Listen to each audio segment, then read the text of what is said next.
2 ಅರಸುಗಳು ಅಧ್ಯಾಯ 8. ಎಲೀಷನು ತಾನು ಬದುಕಿಸಿದ ಹುಡುಗನ ತಾಯಿಗೆ, ಯೆಹೋವನು ಈ ದೇಶಕ್ಕೆ 7 ವರ್ಷಗಳ ಬರವನ್ನು ಕಳಿಸುವುದಕ್ಕಿರುತ್ತಾನೆ. ಆದದರಿಂದ ನೀನು ನಿನ್ನ ಮನೆಯವರೊಡನೆ ಯಾವುದಾದರೊಂದು ಪರದೇಶಕ್ಕೆ ಹೋಗಿ ಅಲ್ಲಿ ವಾಸಿಸು ಎಂದು ಹೇಳಿದನು. ಆಕೆಯು ದೇವರ ಮನುಷ್ಯನ ಅಪ್ಪಣೆಯಂತೆ ತನ್ನ ಮನೆಯವರೊಡನೆ ಸ್ವದೇಶವನ್ನು ಬಿಟ್ಟು ಹೋಗಿ ಫಿಲಿಷ್ಟಿಯರ ದೇಶದಲ್ಲಿ 7 ವರ್ಷ ವಾಸವಾಗಿದ್ದಳು. 7 ವರ್ಷಗಳಾದ ನಂತರ ಆಕೆಯು ಅಲ್ಲಿಂದ ಸ್ವದೇಶಕ್ಕೆ ಬಂದು ಪರಾಧೀನವಾಗಿದ್ದ ತನ್ನ ಹೊಲ ಮನೆಗಳಿಗಾಗಿ ಮೊರೆಯಿಡುವುದಕ್ಕೋಸ್ಕರ ಅರಸನ ಬಳಿಗೆ ಹೋದಳು. ಆ ಸಮಯದಲ್ಲಿ ಅರಸನು ದೇವರ ಮನುಷ್ಯನ ಸೇವಕನಾದ ಗೇಹಜಿಗೆ, ಎಲೀಷನು ಮಾಡಿದ ಎಲ್ಲ ಮಹತ್ಕಾರ್ಯಗಳನ್ನು ನನಗೆ ವಿವರಿಸು ಎಂದು ಆಜ್ಞಾಪಿಸಿದ್ದನು. ಎಲೀಷನು ಸತ್ತ ಹುಡುಗನಿಗೆ ಜೀವದಾನ ಮಾಡಿದ ಸಂಗತಿಯನ್ನು ಗೇಹಜಿಯು ವಿವರಿಸುತ್ತಿರುವಾಗಲೇ ಜೀವದಾನ ಹೊಂದಿದ ಹುಡುಗನ ತಾಯಿಯು ತನ್ನ ಹೊಲ ಮನೆಗಳಿಗಾಗಿ ಮೊರೆಯಿಡುವುದಕ್ಕೋಸ್ಕರ ಅರಸನ ಬಳಿಗೆ ಬಂದಳು. ಕೂಡಲೇ ಗೇಹಜಿಯು, ಅರಸನೇ, ನನ್ನ ಒಡೆಯನೇ, ಎಲೀಷನು ಬದುಕಿಸಿದ ಹುಡುಗನು ಇವನೇ, ಈಕೆಯು ಇವನ ತಾಯಿ ಎಂದು ಹೇಳಿದನು. ಅರಸನು ಈ ಸಂಗತಿಯ ವಿಷಯವಾಗಿ ಆ ಸ್ತ್ರೀಯನ್ನು ವಿಚಾರಿಸಲು ಆಕೆಯು ಅದರಂತೆಯೇ ಹೇಳಿದಳು. ಆಗ ಅರಸನು ಒಬ್ಬ ಕಂಚುಕಿಯನ್ನು ಕರೆದು ಅವನಿಗೆ, ಹೋಗಿ ಈಕೆಯ ಹೊಲಮನೆಗಳನ್ನು, ಈಕೆಯು ದೇಶವನ್ನು ಬಿಟ್ಟಂದಿನಿಂದ ಇಂದಿನವರೆಗೂ ಈಕೆಗೆ ಸಲ್ಲತಕ್ಕ ಹೊಲದ ಆದಾಯವನ್ನು ಕೊಡಿಸು ಎಂದು ಆಜ್ಞಾಪಿಸಿ ಅವನನ್ನು ಆಕೆಯ ಜೊತೆಯಲ್ಲಿ ಕಳುಹಿಸಿದನು. ಒಂದಾನೊಂದು ಸಮಯದಲ್ಲಿ ಎಲೀಷನು ದಮಸ್ಕಕ್ಕೆ ಹೋದನು. ಆಗ ಅರಾಮ್ಯರ ಅರಸನಾದ ಬೆನ್ಹದದನು ಅಸ್ವಸ್ಥನಾಗಿದ್ದನು. ದೇವರ ಮನುಷ್ಯನು ಬಂದಿದ್ದಾನೆಂಬ ವರ್ತಮಾನವನ್ನು ಕೇಳಿ ಅವನು ಹಜಾಯೇಲನನ್ನು ಕರೆದು ಅವನಿಗೆ, ನೀನು ಕಾಣಿಕೆಯನ್ನು ತೆಗೆದುಕೊಂಡು ದೇವರ ಮನುಷ್ಯನ ಬಳಿಗೆ ಹೋಗಿ ನನಗೆ ವಾಸಿಯಾಗುವುದೋ ಇಲ್ಲವೋ ಎಂಬುದನ್ನು ಅವನ ಮುಖಾಂತರವಾಗಿ ಯೆಹೋವನ ಸನ್ನಿಧಿಯಲ್ಲಿ ವಿಚಾರಿಸು ಎಂದು ಆಜ್ಞಾಪಿಸಿದನು. ಹಜಾಯೇಲನು ದಮಸ್ಕದ ಶ್ರೇಷ್ಠ ವಸ್ತುಗಳಲ್ಲಿ 40 ಒಂಟೆಗಳು ಹೊರುವಷ್ಟನ್ನು ತೆಗೆದುಕೊಂಡು ಎಲೀಷನ ಬಳಿಗೆ ಹೋಗಿ ಅವನ ಮುಂದೆ ನಿಂತು, ನಿನ್ನ ಮಗನು ಅರಾಮ್ಯರ ಅರಸನೂ ಆದ ಬೆನ್ಹದದನು ತನಗೆ ಸ್ವಸ್ಥವಾಗುವುದೋ ಇಲ್ಲವೋ ಎಂಬುದನ್ನು ವಿಚಾರಿಸುವುದಕ್ಕಾಗಿ ನನ್ನನ್ನು ನಿನ್ನ ಹತ್ತಿರ ಕಳುಹಿಸಿದ್ದಾನೆ ಎಂದು ಹೇಳಿದನು. ಆಗ ದೇವರ ಮನುಷ್ಯನಾದ ಎಲೀಷನು ಅವನಿಗೆ, ಹೇಗೂ ನಿನಗೆ ವಾಸಿಯಾಗುವುದು ಎಂಬುದಾಗಿ ಬೆನ್ಹದದನಿಗೆ ಹೇಳು. ಆದರೂ ಅವನು ಸತ್ತೇ ಹೋಗುವನೆಂದು ಯೆಹೋವನು ನನಗೆ ತಿಳಿಸಿದ್ದಾನೆ ಎಂದು ಹೇಳಿ ಅವನು ನಾಚಿಕೊಳ್ಳುವ ತನಕ ಸ್ಥಿರದೃಷ್ಟಿಯಿಂದ ಅವನನ್ನು ನೋಡಿ ಅಳತೊಡಗಿದನು. ಹಜಾಯೇಲನು ಅವನನ್ನು, ನನ್ನ ಒಡೆಯ, ಯಾಕೆ ಅಳುತ್ತಿ ಎಂದು ಕೇಳಿದನು. ಅದಕ್ಕೆ ಅವನು, ನೀನು ಇಸ್ರಾಯೇಲ್ಯರಿಗೆ ಎಷ್ಟು ಕೇಡು ಮಾಡುವೆ ಎಂಬುದು ನನಗೆ ಪ್ರಕಟವಾಯಿತು. ನೀನು ಅವರ ಕೋಟೆಗಳಿಗೆ ಬೆಂಕಿ ಹೊತ್ತಿಸುವಿ, ಯೌವನಸ್ಥರನ್ನು ಕತ್ತಿಯಿಂದ ಸಂಹರಿಸುವಿ, ಮಕ್ಕಳನ್ನು ಬಂಡೆಗೆ ಅಪ್ಪಳಿಸುವಿ, ಗರ್ಭಿಣಿಯರ ಹೊಟ್ಟೆಯನ್ನು ಸೀಡುವಿ ಎಂದು ಉತ್ತರ ಕೊಟ್ಟನು.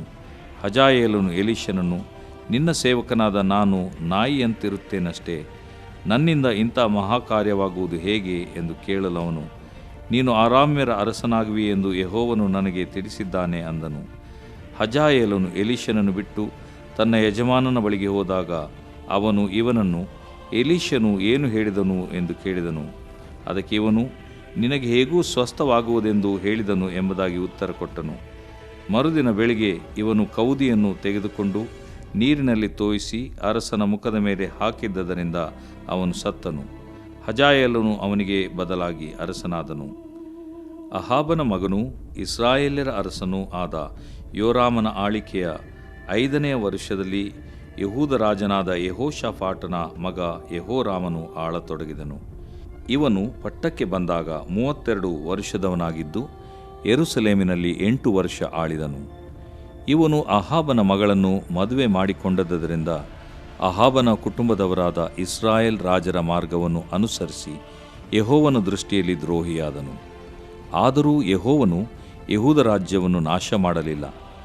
ನಿನ್ನ ಮತ್ತು ನಿನ್ನ ಸಂತಾನದವರ ದೀಪವನ್ನು ಎಂದೂ ನಂದಿಸುವುದಿಲ್ಲ ಎಂಬುದಾಗಿ ತನ್ನ ಸೇವಕನಾದ ದಾವೀದನಿಗೆ ಮಾಡಿದ ಪ್ರಮಾಣವನ್ನು ನೆನೆಸಿ ಅದನ್ನು ಉಳಿಸಿದನು. ಇವನ ಕಾಲದಲ್ಲಿ ಎದೋಮ್ಯರು ಯೆಹೂದ್ಯರಿಗೆ ವಿರೋಧವಾಗಿ ತಿರುಗಿಬಿದ್ದು ಸ್ವತಂತ್ರರಾಗಿ ತಮಗೆ ಒಬ್ಬ ಅರಸನನ್ನು ನೇಮಿಸಿಕೊಂಡರು. ಆಗ ಯೆಹೋರಾಮನು ತನ್ನ ಎಲ್ಲ ರಥಬಲ ಸಹಿತವಾಗಿ ಯೋರ್ದನ್ ಹೊಳೆಯನ್ನು ದಾಟಿ ಚಾಯೀರಿಗೆ ಹೋದನು. ಎದೋಮ್ಯರು ಬಂದು ಅವನನ್ನು ಸುತ್ತಿಕೊಳ್ಳಲು ಅವನು ರಾತ್ರಿಯಲ್ಲೆದ್ದು ಅವರನ್ನೂ ಅವರ ರಥಬಲದ ಅಧಿಪತಿಗಳನ್ನು ಸೋಲಿಸಿ ಪಾರಾದನು. ಅವನ ಸೈನ್ಯದವರು ತಮ್ಮ ತಮ್ಮ ನಿವಾಸಗಳಿಗೆ ಓಡಿ ಹೋದರು. ಹೀಗೆ ಏದೋಮ್ಯರು ಯೆಹೂದ್ಯರಿಗೆ ವಿರೋಧವಾಗಿ ತಿರುಗಿಬಿದ್ದರು. ಅವರು ಅಂದಿನಿಂದ ಇಂದಿನವರೆಗೂ ಸ್ವತಂತ್ರರಾಗಿರುತ್ತಾರೆ. ಅದೇ ಕಾಲದಲ್ಲಿ ಲಿಬ್ನದವರು ಸ್ವತಂತ್ರರಾದರು. ಯೆಹೋರಾಮನ ಉಳಿದ ಚರಿತ್ರೆಯು ಅವನ ಕೃತ್ಯಗಳು ಯೆಹೂದ ರಾಜಕಾಲ ವೃತ್ತಾಂತ ಎಂಬ ಗ್ರಂಥದಲ್ಲಿ ಬರೆದಿರುತ್ತವೆ. ಅವನು ಪಿತೃಗಳ ಬಳಿಗೆ ಸೇರಲು ಅವನ ಶವವನ್ನು ದಾವೀದ ನಗರದೊಳಗೆ ಕುಟುಂಬ ಸ್ಮಶಾನ ಭೂಮಿಯಲ್ಲಿ ಸಮಾಧಿ ಮಾಡಿದರು. ಅವನಿಗೆ ಬದಲಾಗಿ ಅವನ ಮಗನಾದ ಅಹಜ್ಯನು ಅರಸನಾದನು. ಅಹಾಬನ ಮಗನು ಇಸ್ರಾಯೇಲರ ಅರಸನೂ ಆದ ಯೋರಾಮನ ಆಳಿಕೆಯ 12ನೇ ವರ್ಷದಲ್ಲಿ ಯೆಹೂದದ ಅರಸನಾದ ಯೆಹೋರಾಮನ ಮಗ ಅಹಜ್ಯನು ಅರಸನಾದನು. ಇವನು ಪಟ್ಟಕ್ಕೆ ಬಂದಾಗ 22 ವರ್ಷದವನಾಗಿದ್ದು ಯೆರೂಸಲೇಮಿನಲ್ಲಿ 1 ವರ್ಷ ಆಳಿದನು. ಇಸ್ರಾಯೇಲರ ಅರಸನಾದ ಒಮ್ರಿಯ ಮೊಮ್ಮಗಳಾದ ಅತಲ್ಯ ಎಂಬಾಕೆಯು ಇವನ ತಾಯಿ. ಇವನಿಗೂ ಅಹಾಬನ ಕುಟುಂಬದವರಿಗೂ ಬೀಗತನವಿದ್ದದರಿಂದ ಇವನು ಅವರ ಮಾರ್ಗದಲ್ಲೇ ನಡೆದು ಯೆಹೋವನ ದೃಷ್ಟಿಯಲ್ಲಿ ದ್ರೋಹಿಯಾದನು. ಇದಲ್ಲದೆ ಇವನು ಅರಾಮ್ಯರ ಅರಸನಾದ ಹಜಾಯೇಲನೊಡನೆ ಯುದ್ಧ ಮಾಡುವುದಕ್ಕಾಗಿ ಅಹಾಬನ ಮಗನಾದ ಯೋರಾಮನ ಜೊತೆಯಲ್ಲಿ ರಾಮೋತ್ ಗಿಲ್ಯಾದಿಗೆ ಹೋದನು. ಅರಾಮ್ಯರು ಯೋರಾಮನನ್ನು ಗಾಯಪಡಿಸಲು ಅವನು ಯುದ್ಧದಲ್ಲಾದ ಗಾಯಗಳನ್ನು ಮಾಯಿಸಿಕೊಳ್ಳುವುದಕ್ಕಾಗಿ ಇಜ್ರೇಲಿಗೆ ಬಂದನು. ಅವನು ಅಸ್ವಸ್ಥನಾಗಿದ್ದರಿಂದ ಯೆಹೂದ್ಯರ ಅರಸನಾದ ಯೆಹೋರಾಮನ ಮಗ ಅಹಜ್ಯನು ಅವನನ್ನು ನೋಡುವುದಕ್ಕೋಸ್ಕರ ಅಲ್ಲಿಗೆ ಹೋದನು. ದೇವರು ಪ್ರೀತಿಸುವ ಪ್ರೀತಿಯ ಬಿಗ್ ಜೆ ಟಿವಿ ಪ್ರಿಯ ವೀಕ್ಷಕರಿಗೆ ನಮ್ಮ ಕರ್ತನಾದ ಯೇಸು ಕ್ರಿಸ್ತನ ಹೆಸರಿನಲ್ಲಿ ನಿಮ್ಮನ್ನು ವಂದಿಸಿ ಸ್ವಾಗತ ಬಯಸ್ತಿದ್ದೇವೆ. ಬನ್ನಿರಿ, ಇಂದು ಒಟ್ಟಾಗಿ ದೇವರ ಅಮೂಲ್ಯವಾದ, ನಿತ್ಯವಾದ, ಸತ್ಯವಾದ ವಾಕ್ಯವನ್ನು ನಾವು ಒಟ್ಟಾಗಿ ಅಧ್ಯಯನ ಮಾಡಿಕೊಳ್ಳೋಣ.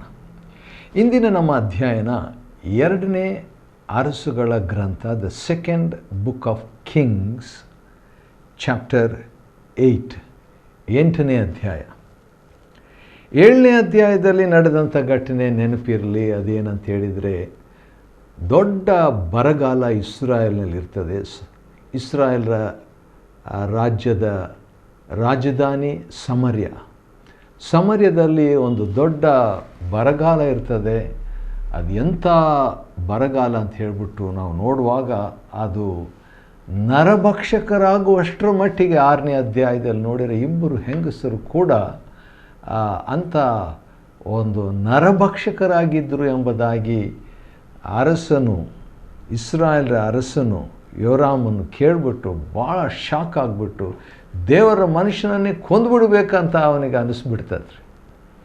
ಕೊಲ್ಲಬೇಕಂತ ಹೇಳ್ಬಿಟ್ಟು ಎಲಿಷನನ್ನು ಯೋರಾಮನ್ ಅಂದರೆ ಇಸ್ರಾಯೇಲ್ ಅರಸನು ಬಂದಾಗ ಅದು ಗೊತ್ತಾಗ್ತದೆ ಎಲಿಷನಿಗೆ, ನನ್ನನ್ನು ಕೊಲ್ಲಬೇಕಂತ ಹೇಳ್ಬಿಟ್ಟು ಕೊಲೆಗಾರನ ಮಗ ಬರ್ತಾ ಇದ್ದಾನೆ ಎಂಬುದಾಗಿ ಊರಿನ ಹಿರಿಯರ ಜೊತೆಯಲ್ಲಿ ಎಲಿಷನ ಅದನ್ನು ಹೇಳ್ತಾನೆ ರೀ. ಅಷ್ಟರೊಳಗೆ ಅವನೇ ನೇರವಾಗಿ ಬಂದುಬಿಟ್ಟು, ಇದೆಲ್ಲ ದೇವರು ಹೀಗೆಲ್ಲ ಮಾಡಿದ್ದಾನಲ್ಲ, ಆದ ಕಾರಣ ಆತನನ್ನು ನಿರೀಕ್ಷಿಸಿಕೊಂಡಿರಬೇಕು, ನಾನು ಯಾಕೆ ಆತನ ನಂಬಬೇಕು ಅನ್ನೋ ರೀತಿಯಲ್ಲಿ, ದೇವರಿಷ್ಟೆಲ್ಲ ಬರ ಮಾಡಿದ ಮೇಲೆ ನಾನು ಯಾಕೆ ದೇವ್ರು ನಂಬಬೇಕು, ದೇವ್ರು ಕಷ್ಟ ಕೊಟ್ಟರೆ ದೇವ್ರನ್ನ ಯಾಕೆ ನಂಬಬೇಕು ಅನ್ನೋ ರೀತಿಯಲ್ಲಿ ಇವನ ತತ್ವ, ಈ ಯೋರಾಮನ ತತ್ವ ಅಥವಾ ಇಸ್ರಾಯೇಲ್ ಅರಸನ ತತ್ವವಾಗಿತ್ತು. ಅದಕ್ಕೆ ತಕ್ಷಣ ಒಂದು ಪ್ರವಾದನೆ ಎಲಿಷನು ನುಡಿತಾನೆ. ಅದೇನೆಂದರೆ, ನಾಳೆ ಇಷ್ಟೊತ್ತಿಗೆ ಸಮಾರ್ಯದಲ್ಲಿ ರೂಪಾಯಿಗೆ 12 ಸೇರು ಗೋಧಿ ಹಿಟ್ಟು. ಅಂದರೆ ಅರ್ಥ, ನಾಳೆ ಇಷ್ಟೊತ್ತಿಗೆ ಬರ ಇರೋದಿಲ್ಲ ಸಮಾರ್ಯದಲ್ಲಿ, ಬರಕ್ಕೆ ಬದಲಾಗಿ ಏನಿರ್ತದೆ, ಸಮೃದ್ಧಿ ಇರ್ತದೆ ಎಂಬಂಥ ಒಂದು ಪ್ರವಾದನೆಯನ್ನು ಇಸ್ರಾಯೇಲ್ರ ಅರಸನಿಗೆ ಎಲಿಷನು ನುಡಿತಾನೆ. ಅದನ್ನು ಕೇಳಿಸ್ಕೊಂಡಂಥ ಅವನ ಅಸಿಸ್ಟೆಂಟ್, ಅಂದರೆ ಅರಸನ ಹಸ್ತಕನಾದ ಸರ್ದಾರ್ನೊಬ್ಬನಿರ್ತಾನೆ. ಅವನು ಹೇಳ್ತಾನೆ, ದೇವರು ಒಂದು ವೇಳೆ ಆಕಾಶ ತೆರೆದು ಬಿಟ್ಟರೂ ಕೂಡ ಇದು ಆಗೋದಿಲ್ಲ, ಆಕಾಶವನ್ನು ತೆರೆದು ದ್ವಾರಗಳನ್ನು ಮಾಡಿಬಿಟ್ಟು ಇದು ಸಾಧ್ಯನೇ ಇಲ್ಲ, ಚಾನ್ಸೇ ಇಲ್ಲ ಎಂಬುದಾಗಿ ಹೇಳ್ತಾನೆ. ಅದಕ್ಕೆ ಆ ದೇವರ ಮನುಷ್ಯನು ಹೇಳಿದ ಹಾಗೆ ಆಗುತ್ತೆ. ಅದ್ಭುತವಾದ ರೀತಿಯಲ್ಲಿ ಅರಾಮ್ಯರು ಎಲ್ಲವನ್ನು ಬಿಟ್ಬಿಟ್ಟು ಓಡೋಗ್ಬಿಟ್ಟಿರ್ತಾರೆ. ಅದೆಲ್ಲ ಇಸ್ರಾಯೇಲ್ರಿಗೆ ಸಿಕ್ಕುತ್ತದೆ ಮತ್ತು ಯಾವುದು ಸಮೃದ್ಧಿ ಅವತ್ತು ಬರ್ತದೆ, ಬರ ಹೋಗಿಬಿಡ್ತದೆ ಎಂಬಂಥದ್ದನ್ನು ನಾವು 7ನೇ ಅಧ್ಯಾಯದಲ್ಲಿ ನೋಡ್ತೀವಿ. 8ನೇ ಅಧ್ಯಾಯ ನೋಡಿದರೆ ಇನ್ನೊಂದು ಬರ ಇರುವಂಥದ್ದನ್ನು ನೋಡ್ತೀವಿ. ಆದರೆ ದೀರ್ಘಕಾಲದ ಒಂದು ಬರ ಇದು. ಎಲೀಷನು ತಾನು ಬದುಕಿಸಿದ ಹುಡುಗನ ತಾಯಿಗೆ ನೋಡ್ರಿ, ಆಕೆಯ ಬಗ್ಗೆ ಮತ್ತೆ ಇನ್ನೊಂದು ಸ್ಟೋರಿ, ಇನ್ನೊಂದು ಘಟನೆ ಬರುವಂಥದ್ದನ್ನು ನಾವು ನೋಡ್ತೇವೆ. ಯಾಕಂತ ಹೇಳಿದರೆ ಆಕೆಯ ವಿಷಯದಲ್ಲಿ ಭಾಳ ಒಂದು ಅದ್ಭುತ ಆಗಿದ್ದನ್ನು ನಾವು ನೋಡ್ತೇವೆ. ಯಾಕಂದರೆ ಸತ್ತು ಹೋದಂಥ ಮಗು ಅದನ್ನು ಬದುಕಿಸಿದಂಥ ಒಂದು ಕಾರ್ಯವನ್ನು ನಾವು ನೋಡ್ತೇವೆ. ಆ ಶೂನೇಮ್ಯಳು ಇಲ್ಲಿ ಮತ್ತೆ ಇನ್ನೊಂದು ಕತೆ ಇರುವಂಥದ್ದನ್ನು ನಾವು ನೋಡ್ತೀವಿ. ಯೆಹೋವನ ದೇಶಕ್ಕೆ 7 ವರ್ಷಗಳ ಬರವನ್ನು ಕಳಿಸುವುದಾಗಿರ್ತಾನೆ. ಆದ ಕಾರಣ ನೀನು ನಿನ್ನ ಮನೆಯವರೊಡನೆ ಯಾವುದಾದ್ರೂ ಒಂದು ಪರದೇಶಕ್ಕೆ ಹೋಗ್ಬಿಟ್ಟು ಅಲ್ಲಿ ವಾಸ ಮಾಡು ಅಂತ ಹೇಳ್ಬಿಟ್ಟು ನೋಡ್ರಿ. ಇದನ್ನು ಓದಿದಾಗ ನನಗೊಂದು ಆಶ್ಚರ್ಯ ಕಾದಿದೆ. ಅದು ಏನಂತ ಹೇಳಿದರೆ, ಈ ಇಡೀ ದೇಶಕ್ಕೆ ಬರ, ಇಡೀ ಇಸ್ರಾಯೇಲ್ ದೇಶಕ್ಕೆ ಬರ ಇದೆ. ಆದರೆ ಏನಾಗ್ತದೆ, ಬೇರೆ ಯಾವುದಾದ್ರೂ ಒಂದು ದೇಶಕ್ಕೆ ಹೋಗ್ಬಿಡಂತ ಒಬ್ಬ ವ್ಯಕ್ತಿಗೆ ಮಾತ್ರ ಹೇಳ್ತಾನೆ ರೀ. ಆಕೆ ಶುನಾಮಿಯಳಿಗೆ ಆ ಒಂದು ಫೇವರ್ ಅಂತ ನಾನು ಹೇಳಲಿಕ್ಕೆ ಇಷ್ಟಪಡ್ತೇನೆ. ದೇವರ ಒಂದು ಮೆಚ್ಚುಗೆ, ದೇವರ ಒಂದು ದಯೆ, ದೇವರ ಒಂದು ಕೃಪೆ, ದೇವರ ಒಂದು ರಮಣೀಯತೆ ಅಂತ ಹೇಳ್ಬೋದು. ದೇವರ ಸೇವಕನೊಡನೆ ಒಂದು ಅನ್ಯೋನ್ಯತೆ ಈ ಕುಟುಂಬಕ್ಕೆ ಇದ್ದುದರಿಂದ ಈಗೇನಾಗ್ತದೆ, ಒಂದು ಬ್ಲೆಸ್ಸಿಂಗ್ ಆ ಕುಟುಂಬಕ್ಕೆ ಬರ್ತಾ ಇದೆ. ಯಾಕಂತ ಹೇಳಿದರೆ, ಯಾವುದಾದ್ರೂ ಒಂದು ದೇಶಕ್ಕೆ ಹೋಗಿಬಿಡು ಅಂತ ಹೇಳಿದಾಗ ಅದೇ ರೀತಿಯಾಗಿ ಫಿಲಿಸ್ಟಿಯರ ದೇಶಕ್ಕೆ 7 ವರ್ಷಗಳು ಆಕೆ ಹೋಗಿಬಿಡ್ತಾಳೆ. ಊರು, ಆ ಸ್ಥಳ, ಲ್ಯಾಂಡು, ಮನೆಯೆಲ್ಲ ಬಿಟ್ಟು ಹೋಗಿಬಿಡ್ತಾಳೆ. ಹೊಲ ಮನೆಗಳನ್ನೆಲ್ಲ ಬಿಟ್ಟು ಹೋಗಿರ್ತಾಳೆ. 7 ವರ್ಷ ಆದಮೇಲೆ ಹಿಂದಿರುಗಿ ಬಂದಾಗ ಕೆಲವು ಸಾರಿ ಸಿಗೋದಿಲ್ಲ. ಆದರೆ ಕೂಡ ಹೊಲ ಮನೆಗಳಿಗಾಗಿ ಮೊರೆ ಇಡೋದಕ್ಕೋಸ್ಕರವಾಗಿ ಅರಸನ ಬಳಿಗೆ ಹೋಗ್ತಾಳೆ. ಭಾಳ ಆಶ್ಚರ್ಯ ನೋಡ್ರಿ. ಈಗ ಏನಂದರೆ, ರಾಜ ಇದ್ದಾನೆ, ಅರಸನು, ಬರ ಬಂದುಬಿಟ್ಟಿದೆ. ಬರ ಇದ್ದುದರಿಂದ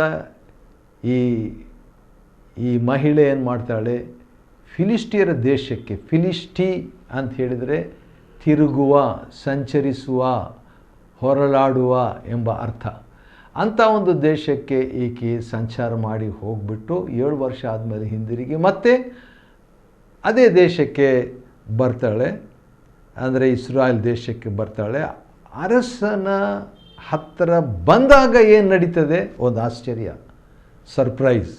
ಏನದು, ದೇವರ ಮನುಷ್ಯನ ಸೇವಕನಾದ ಗೆಹಜಿ ಇದ್ನಲ್ಲ, ಅವನ ಕತೆ ಅಷ್ಟೇ ಮುಗಿತೇನೋ ಅಂತ ಅಂದ್ಕೊಳ್ತೀವಿ ನಾವು. ಆದರೆ ಇನ್ನೂ ಇದೆ ಅವನ ಕತೆ. ಏನದು, ದೇವರ ಮನುಷ್ಯನ ಸೇವಕನಾದ ಗೆಹಜಿ ಎಲೀಷನು ಮಾಡಿದ ಎಲ್ಲ ಮಹತ್ ಕಾರ್ಯಗಳನ್ನು ವಿವರಿಸ್ತಾ ಇದ್ದಾನೆ. ಯಾರಿಗೆ? ಇಸ್ರಾಯೇಲ್ ಅರಸನಿಗೆ. ಯಾಕೆಂದರೆ ಇಸ್ರಾಯೇಲ್ ಅರಸನು ಗೆಹಜಿನ ಕರೆಸ್ಬಿಟ್ಟು, ದೇವರ ಮನುಷ್ಯ ಮಾಡಿದ ಅದ್ಭುತ ಎಲ್ಲ ನನಗೆ ಸ್ವಲ್ಪ ಹೇಳಪ್ಪ ಅಂತ ಹೇಳಿದಾಗ, ನನಗೆ ವಿವರಿಸು ಅಂತ ಹೇಳಿದಾಗ 4ನೇ ವಚನ, ಆಜ್ಞಾಪಿಸ್ತಾನೆ, ಅದು ಕಮ್ಯಾಂಡ್ ಕೊಡ್ತಾನೆ, ಅದು ನನಗೆ ಹೇಳಬೇಕು ಏನೇನು ಅದ್ಭುತ ಮಾಡ್ದಂತ. ಆವಾಗ ಏನಾಗ್ತಿದ್ದಾನೆ, ಎಲೀಷನು ಸತ್ತ ಹುಡುಗನಿಗೆ ಜೀವ ಕೊಟ್ಟ ಸಂಗತಿಯನ್ನು ಗೆಹಜಿ ವಿವರಿಸುತ್ತಿರುವಾಗಲೇ ಅದೇ ಹುಡುಗ ಮತ್ತು ತಾಯಿ ಬಂದುಬಿಡ್ತಾರೆ ಅದೇ ಟೈಮ್ನಲ್ಲಿ. ಇದು ನಿಜಕ್ಕೂ ಇದು ದೇವರ ಸಾರ್ವಭೌಮತ್ವ ಅಂತ ಹೇಳಬೇಕ್ರಿ. ಇವನು ಹೇಳೋ ಕಥೆಗೂ ಆ ಕಥೆಯಲ್ಲಿದ್ದಂಥ ವ್ಯಕ್ತಿಗಳು ಅದೇ ಟೈಮ್ಗೆ ಅರಮನೆಗೆ ಬರ್ತಾರೆ. ಯಾಕಂದರೆ ನನಗೆ ಮನೆ ಬೇಕು, ಹೊಲ ಮನೆಗಳನ್ನೆಲ್ಲ 7 ವರ್ಷಗಳ ಹಿಂದೆ ನಾನು ಬಿಟ್ಟು ಹೋದೆ, ಈಗ ನನಗೆ ಬೇಕು ಅಂತ ಕೇಳಬೇಕಂತ ಹೇಳ್ಬಿಟ್ಟು ಆ ಹುಡುಗನ ತಾಯಿ ತನ್ನ ಹೊಲ ಮನೆಗಳಿಗಾಗಿ ಮೊರೆ ಇಡುವುದಕ್ಕೋಸ್ಕರ ಅರಸನ ಬಳಿಗೆ ಬಂದಳು. ಕೂಡಲೇ ಗೆಹಜಿ ಏನು ಹೇಳ್ತಾನೆ, 5ನೇ ವಚನ, ಅರಸನೇ, ನನ್ನ ಒಡೆಯನೇ, ಎಲೀಷನು ಬದುಕಿಸಿದ ಹುಡುಗನು ಇವನೇ, ಈಕೆಯು ಇವನ ತಾಯಿ. ಅವರಿಬ್ಬರು ಬಂದು ಅಲ್ಲಿ ನಿಲ್ಲೋದಕ್ಕೂ ಆ ಸ್ಟೋರಿ ಅವನು ಎಲೀಷನ ಬಗ್ಗೆ ಹೇಳೋದಕ್ಕೂ ಅದು ಟ್ಯಾಲಿ ಆಯಿತು. ಆ ಕತೆ ಇದ್ದಂಥ ವ್ಯಕ್ತಿಗಳೇ ಅಲ್ಲಿ ಮುಂದೆ ಬಂದು ಸಾಕ್ಷಾತ್ ನಿಂತುಬಿಟ್ರು. ಅರಸನು ಈ ಸಂಗತಿಯ ವಿಷಯವಾಗಿ ಆ ಸ್ತ್ರೀಯನ್ನು ವಿಚಾರಿಸಲು ಆಕೆಯು ಅದರಂತೆ ಅಂದಳು. ಹೌದೌದು, ಕರೆಕ್ಟ್. ಗೆಹಜಿ ರಾಜನ ಹತ್ರ ಹೇಳ್ತಾ ಇದ್ದಂಥ ಕತೆ ನನ್ನ ಬಗ್ಗೆನೇ, ನನ್ನ ಮಗನ ಬಗ್ಗೆನಂತ ಹೌದಂತ ಹೇಳಿದ್ಲು. ಆಗ ಅರಸನು ಒಬ್ಬ ಕಂಚಿಕೆಯನ್ನು ಕರೆದು ಅವನಿಗೆ ಹೋಗಿ ಈಕೆಯ ಹೊಲಮನೆಗಳನ್ನು, ಈಕೆಯ ದೇಶವನ್ನು ಬಿಟ್ಟಂದಿನಿಂದ ಇಂದಿನವರೆಗೆ ಈಕೆಗೆ ಸಲ್ಲತಕ್ಕ ಹೊಲದ ಆದಾಯವನ್ನು ಕೊಡಿಸು ಅಂತ ಹೇಳಿ ಕಳಿಸ್ತಾರೆ ರೀ. ದೇವರ ಸಾರ್ವಭೌಮತ್ವ ಹೇಗಿದೆ ನೋಡ್ರಿ. ಬೈಬಲ್ ಕಥೆಯಲ್ಲಿ, ಬೈಬಲ್ ಘಟನೆಯಲ್ಲಿ, ಬೈಬಲ್ ಸಂಗತಿಯಲ್ಲಿ ಆಕಸ್ಮಿಕ ಅನ್ನುವಂಥದ್ದು ಇಲ್ಲ. There is nothing accidental in the scripture. ಎಲ್ಲವೂ ದೇವರ ನಿತ್ಯವಾದ ಅನಾದಿ ತೀರ್ಮಾನದ ಸಾರ್ವಭೌಮತ್ವಕ್ಕೆ ಒಳಪಟ್ಟದ್ದು. ಇದನ್ನು ತಿಳ್ಕೊಂಡು ಪೌಲನು ದೇವರನ್ನು ಪ್ರೀತಿಸುವವರಿಗೆ ಎಲ್ಲ ಕಾರ್ಯಗಳು ಅನುಕೂಲ ಅಂತ ಹೇಳ್ತಾನೆ. ಸರಿ, ಇನ್ನೊಂದು ಆಶ್ಚರ್ಯವಾದಂಥ ಘಟನೆ ಕಾದಿದೆ. ಇದನ್ನು ನಾನು ಓದಿದಾಗ ನನಗೆ ಭಾಳ ಸಂತೋಷ ಆಯಿತು. ಯಾಕಂತೇಳಿದ್ರೆ ಅನ್ಯನಾದ ಒಬ್ಬ ವ್ಯಕ್ತಿಯ ಗಣ್ಯತೆ, ಗಮ್ಯತೆ, ಗೌರವ, ಗಣನೀಯತೆಯನ್ನು ನಾವು ನೋಡೋಣ. ಸರಿ, ನೀವು ಅಧ್ಯಯನ ಮಾಡಲಿಕ್ಕೆ ಸಿದ್ಧವೋ ಬನ್ನಿರಿ. 7ನೇ ವಚನದಿಂದ ಅದನ್ನು ನಾವು ನೋಡಿಕೊಳ್ತಿದ್ದೇವೆ. ಒಂದಾನೊಂದು ಸಮಯದಲ್ಲಿ ಎಲಿಷನು ದಮಸ್ಕಕ್ಕೆ ಹೋದನು. ಆಗ ಅರಾಮ್ಯರ ಅರಸನಾದ ಬೆನ್ಹದದನು ಅಸ್ವಸ್ಥನಾಗಿದ್ದನು. ಸರಿ, ದೇವರ ಮನುಷ್ಯನು ಬಂದಿದ್ದಾನೆಂಬ ವರ್ತಮಾನವನ್ನು ಕೇಳಿ, ಓ, ದೇವ್ರ ಸೇವಕನು ಬಂದಿದ್ದಾನೆ, ಇವನು ಇಸ್ರಾಯೇಲ್ನವನಲ್ಲ, ಇವನು ನಂಬಲಿಲ್ಲ, ಇವನು ನಂಬಿದವನಲ್ಲ, ಅನ್ಯನು. ಆದರೂ ಕೂಡ ಆ ಅರಾಮ್ಯರ ಅರಸನು ದೇವ್ರ ಮನುಷ್ಯನು ಬಂದಿದ್ದಾನಂತ ನೋಡ್ರಿ. ದೇವ್ರ ಮನುಷ್ಯನಿಗೆ ಎಷ್ಟು ರೆಸ್ಪೆಕ್ಟು ಅನ್ಯರು ಕೊಡ್ತಿದ್ದಾರೆ ಬೆನ್ಹದದನು. ಆದರೆ ನೀವು 6ನೇ ಅಧ್ಯಾಯದಲ್ಲಿ ನೋಡಿದರೆ ಇಸ್ರಾಯೇಲ್ ಅರಸನು ಕೊಲೆ ಮಾಡಬೇಕಂತ, ಎಲಿಷನನ್ನು ಕೊಲೆ ಮಾಡಬೇಕಂತ ಬರ್ತಾ ಇದ್ದಾನೆ. ಅವನ ತಲೆ ಕಟ್ ಮಾಡಿಬಿಡ್ತೇನೆ, ಕಡ್ದು ಹಾಕ್ತೇನೆ ಅಂತ. ದೇವರ ಮನುಷ್ಯನಿಗೆ ಸ್ವಂತ ಜನರಲ್ಲಿ ಗೌರವ ಇಲ್ಲ. ಆದರೆ ಇಲ್ಲಿ ಆದರೂ ನೋಡುವಾಗ ಅರಾಮ್ಯರ ಅರಸನು ಬೆನ್ಹದದನು ದೇವರ ಮನುಷ್ಯನು ಬಂದಿದ್ದಾನೆಂಬ ವರ್ತಮಾನವನ್ನು ಕೇಳಿ ಎಷ್ಟು ಗೌರವಿಸ್ತಾನೆ ಅಂತೇಳಿದರೆ ಅದನ್ನು ನಮಗೆ ಕೇಳಿಸ್ಕೊಂಡ್ರೂ ನಂಬಲಿಕ್ಕೆ ಆಗದಷ್ಟು ಇದೆ. ಆದರೂ ಅದನ್ನು ನಾವು ನೋಡ್ಕೊಳ್ಳೋಣ ಎಷ್ಟು ಗೌರವಿಸಿದ್ದಾನೆ ಅಂತ ಹೇಳ್ಬಿಟ್ಟು. ಬಂದಿದ್ದಾನೆಂಬ ವರ್ತಮಾನವನ್ನು ಕೇಳಿ ಅವನು ಹಜಯೇಲನನ್ನು ಕರೆದು, ಹಜಯೇಲ ಅಂತ ಹೇಳಿದ್ರೆ ಭಾಳ ಒಳ್ಳೆಯ ಹೆಸರು ಇದು. ಯಾಕಂದರೆ ಏಲ್ ಅಂತ ಹೇಳಿದ್ರೆ ದೇವರ, ಹಜ ಅಂದರೆ ನೋಡಿದ್ದಾನೆ, ದೇವರು ನೋಡಿದ್ದಾನೆ. God has seen. 8ನೇ ವಚನ, ದೇವರು ನೋಡಿದ್ದಾನೆ ಎಂಬ ಹೆಸರನ್ನು ಈ ಅನ್ಯನಾದ ವ್ಯಕ್ತಿ, ಅದು ಯಾರು? ಬೆನ್ಹದದನ ಒಬ್ಬ ಅಸಿಸ್ಟೆಂಟ್, ಇವನು ಸೇನಾಪತಿ ಅಥವಾ ಸಹಾಯಕನು. ಅವನು ಅಜಹೇಲನನ್ನು ಕರೆದು ಅವನಿಗೆ, ನೀನು ಕಾಣಿಕೆಯನ್ನು ತೆಗೆದುಕೊಂಡು ದೇವರ ಮನುಷ್ಯನ ಬಳಿಗೆ ಹೋಗು, ನನಗೆ ವಾಸಿ ಆಗ್ತದೋ ಇಲ್ಲವೋ ಎಂಬುದನ್ನು ಅವನ ಮುಖಾಂತರವಾಗಿ ಯೆಹೋವನ ಸನ್ನಿಧಿಯಲ್ಲಿ ವಿಚಾರಿಸು. ವಾವ್! ಅನ್ಯರಂತ ನಾವು ಹೇಳ್ತೇವೆ, ಅರಾಮ್ಯರಂತ ನಾವು ಹೇಳ್ತೇವೆ, ಆದರೆ ಎಷ್ಟು ಗೌರವ ನೋಡ್ರಿ. ಯೆಹೋವನ ಸನ್ನಿಧಿಯಲ್ಲಿ ವಿಚಾರಿಸು. ದೇವರ ಮನುಷ್ಯನ್ ಎಷ್ಟು ರೆಸ್ಪೆಕ್ಟ್. ಹಜಾಯೇಲ್ ಏನು ಮಾಡ್ತಾನೆ? 9ನೇ ವಚನ, ದಮಸ್ಕದ ಶ್ರೇಷ್ಠ ವಸ್ತುಗಳಲ್ಲಿ ಒಂದಲ್ಲ ಎರಡಲ್ಲ 40 ಒಂಟೆಗಳು ಹೊರುವಷ್ಟು, ಅದು ಈ ಕಾಲದಲ್ಲಿ ಹೇಳಬೇಕಾದ್ರೆ ಒಂದು ಕಾರಲ್ಲ, ಒಂದು ವ್ಯಾನ್ ಅಲ್ಲ, 40 ಕಾರ್ಗಳಲ್ಲಿ ಅಥವಾ 40 ವ್ಯಾನ್ ವಾಹನಗಳಲ್ಲಿ ಅಂತ ಹೇಳ್ಬೋದು. ಯಾಕಂದರೆ ಒಬ್ಬ ದೇವ್ರ ಸೇವಕನಿಗೆ ಒಂದು ಒಂಟೆಯಷ್ಟು ಗಿಫ್ಟ್ ಸಾಕಾಗ್ತಿತ್ತು. ಆದರೆ 40 ಒಂಟೆಗಳು ಹೊರುವಷ್ಟನ್ನು ತೆಗೆದುಕೊಂಡು, ಅದು ಸಾಧಾರಣದಲ್ಲ, ದಮಸ್ಕದ ಶ್ರೇಷ್ಠ ವಸ್ತು. ಯಾಕೆ ಯಾಕೆ ಯಾಕೆ ಯಾಕೆಂದರೆ ದೇವರ ಮನುಷ್ಯನು ದಮಸ್ಕಕ್ಕೆ ಬಂದಿದ್ದಾನೆ, ಅನ್ಯ ದೇಶಕ್ಕೆ ಬಂದಿದ್ದಾನೆ. ದೇವರ ಮನುಷ್ಯನು ಅವನನ್ನು ಗೌರವಿಸಬೇಕಲ್ಲ. ಹೌದು, ಪರ್ಸ್ನಲ್ ವಿಷಯ ಇತ್ತು, ನಾನು ವಾಸಿ ಆಗ್ತೀನೋ ಏನೋ ಅಂತ ಹೇಳ್ಬಿಟ್ಟು. ಆದರೆ ಎಷ್ಟೊಂದು ಶ್ರೇಷ್ಠ ವಸ್ತುಗಳನ್ನು 40 ಒಂಟೆಗಳು ಹೊರುವಷ್ಟು ತೆಗೆದುಕೊಂಡು ಎಲೀಷನ ಬಳಿಗೆ ಹೋಗಿ ಅವನ ಮುಂದೆ ನಿಂತು ಅವನ ಮಾತು ದಯವಿಟ್ಟು ಗಮನಿಸ್ರಿ. ಏನಂತ ಹೇಳ್ತಾನೆ? ನಿನ್ನ ಮಗನು ಅರಾಮ್ಯರ ಅರಸನು ಆದ ಬೆನ್ಹದದನು ತನಗೆ ಸ್ವಸ್ಥವಾಗುವುದೋ ಇಲ್ಲವೋ ಎಂಬುದನ್ನು ವಿಚಾರಿಸುವುದಕ್ಕೆ ನನ್ನನ್ನು ನಿನ್ನ ಹತ್ರ ಕಳಿಸಿದ್ದಾನೆ ಅಂತ ಹೇಳ್ತಾರೆ. ರಾಜ ಅಂತ ಅಷ್ಟೇ ಹೇಳಲಿಲ್ಲ, ನಿನ್ನ ಮಗನು. ಹಾಗಾದರೆ ಎಂಥ ಒಂದು ಆತ್ಮಿಕ ಸಂಬಂಧ ಈ ದೇವರ ಸೇವಕನ ಹತ್ರ ಈ ಅನ್ಯರು ಇಟ್ಕೊಂಡಿದ್ರು ಎಂಬುದನ್ನು ಇದು ತೋರಿಸ್ತಾರೆ. ಅನ್ಯನಾದಂಥ ಬೆನ್ಹದದನು ಅವನು ಹೇಳಿ ಕಳಿಸಿರ್ಬೇಕು ಇವನಿಗೆ, ನಿನ್ನ ಮಗ ಅಂತ ಹೇಳು. ಹಾಗಾದರೆ ತಂದೆಯ ಸ್ಥಾನವನ್ನು ಎಲೀಷನಿಗೆ ಈ ಅನ್ಯರು ಕೊಟ್ಟಿದ್ದರು. ಆ ರೀತಿಯಾಗಿ ಹೇಳಿದ ತಕ್ಷಣ ಆಗ ದೇವರ ಮನುಷ್ಯನ ಏನಂತ ಆನ್ಸರ್ ಕೊಡ್ತಾನೆ ನೋಡೋಣ ಬನ್ನಿರಿ. 10ನೇ ವಚನದಲ್ಲಿ ದೇವರ ಮನುಷ್ಯನಾದ ಎಲೀಷನ ಅವನಿಗೆ, ಹೇಗೂ ನಿನಗೆ ವಾಸಿಯಾಗುವುದು ಎಂಬುದಾಗಿ ಬೆನ್ಹದದನಿಗೆ ಹೇಳು ಅಂತ ಹೇಳ್ತಾನೆ. ಹೇಳಿಬಿಟ್ಟು, ಆದರೂ ಅವನು ಸತ್ತೇ ಹೋಗುವನು, ಯೆಹೋವನು ನನಗೆ ತಿಳಿಸಿದ್ದಾನೆ ಎಂದು ಹೇಳಿ ಅವನು ನಾಚಿಕೊಳ್ಳುವ ತನಕ ಸ್ಥಿರದೃಷ್ಟಿಯಿಂದ ಅವನನ್ನು ನೋಡಿ ಅಳತೊಡಗಿದನು.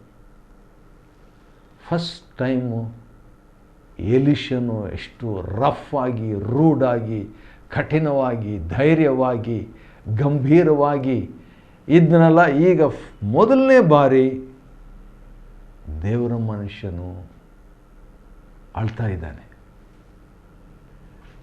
ಹಜಾಯೇಲನಿಗೆ ಆಶ್ಚರ್ಯ ಆಗಿಬಿಡ್ತದೆ. ಆಶ್ಚರ್ಯ ಆಗಿಬಿಟ್ಟು, ನನ್ನ ಒಡೆಯ,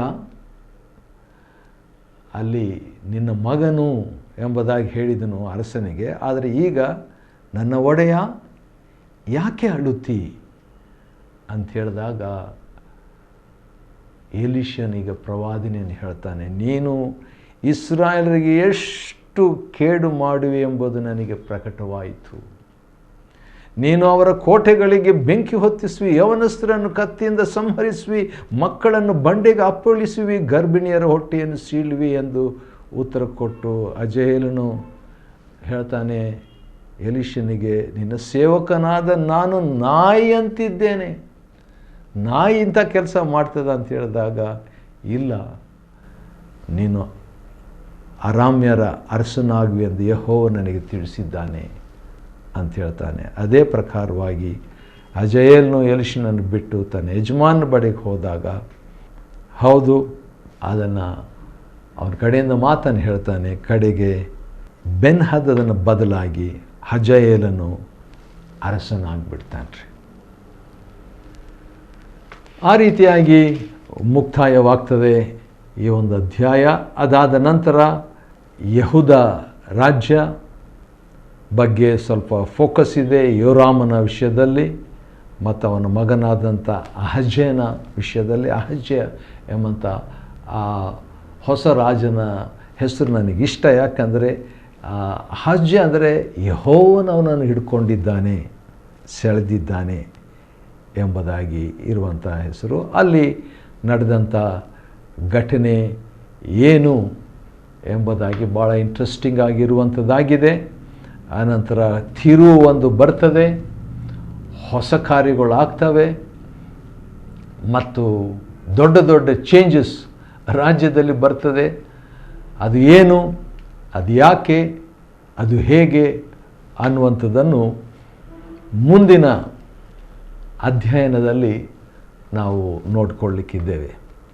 2ನೇ ಅರಸುಗಳ ಗ್ರಂಥ 8ನೇ ಅಧ್ಯಾಯವನ್ನು ಅಧ್ಯಯನ ಮಾಡಿಕೊಳ್ಳುವಂತೆ ದೇವರು ಕೊಟ್ಟ ಕೃಪೆಗಾಗಿ ಆತನಿಗೆ ಸ್ತೋತ್ರವಾಗಲಿ.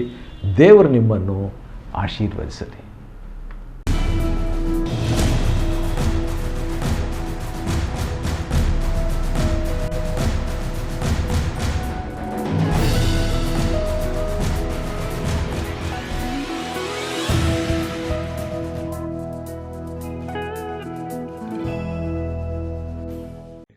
Chapter 8. Then spake Elisha unto the woman, whose son he had restored to life, saying, Arise, and go thou and thine household, and sojourn wheresoever thou canst sojourn. For the Lord hath called for a famine, and it shall also come upon the land 7 years. And the woman arose, and did after the saying of the man of God, and she went with her household, and sojourned in the land of the Philistines 7 years. And it came to pass at the 7 years' end, that the woman returned out of the land of the Philistines, and she went forth to cry unto the king for her house and for her land.